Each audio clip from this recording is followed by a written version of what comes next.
Welcome to Geeker. Today, we're going to learn how to use the count, countif, and countifs function in Google Sheets. So let's get started.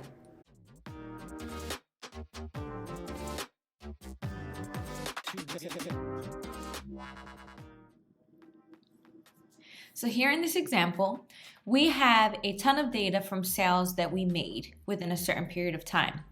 And I'm going to show you how to use each of these functions. They're very easy to use and pretty easy to remember. So the first one is our count function. Our count function is only going to work on numbers. It's not going to work on text.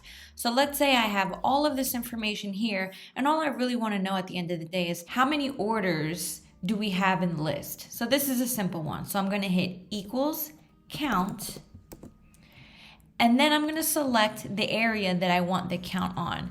So anything that has a number, I'm just going to select that and hit enter. And what it's going to do is it's going to pull up 153. So I know from cell 2 to 154 is 153, just different orders.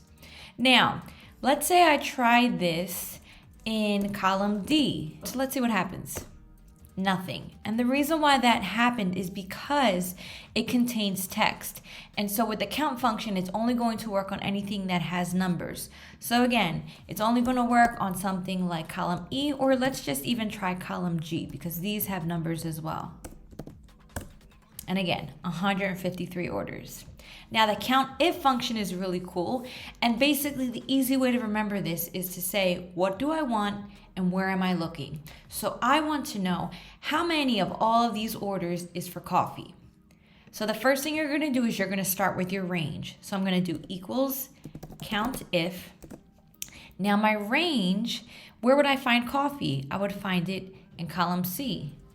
And now I hit comma, and my criteria is coffee. So I'm going to select this cell, which has my criteria. I put in parentheses and enter, and it's telling me that there are 22 orders out of this whole batch that has coffee orders. If I changed it to hot tea, we have 12 orders. So you can see how easy that is. Now countifs function is the same idea, but in this one we can have multiple criteria. So it's still going to follow the same format as range and criteria. So this time I'm going to hit equals countifs, make sure you put the S at the end, and I hit parentheses. So the first thing I want to know is which of these orders were for cookies. So I select my range, I hit comma, and then I select the criteria, number 1. Then I hit comma. Now the second criteria is how many cookies did I sell in March? So then I'm going to select the column with the months, and then I'm going to hit comma, and my second criteria is listed here, March. And I hit enter. And right here I see I have 16 orders with cookies in them in the month of March. If I changed it and let's say I said May, you see how it changes? So as long as I'm selecting the criteria, I can really do whatever it is that I want to find out. I can narrow down this information.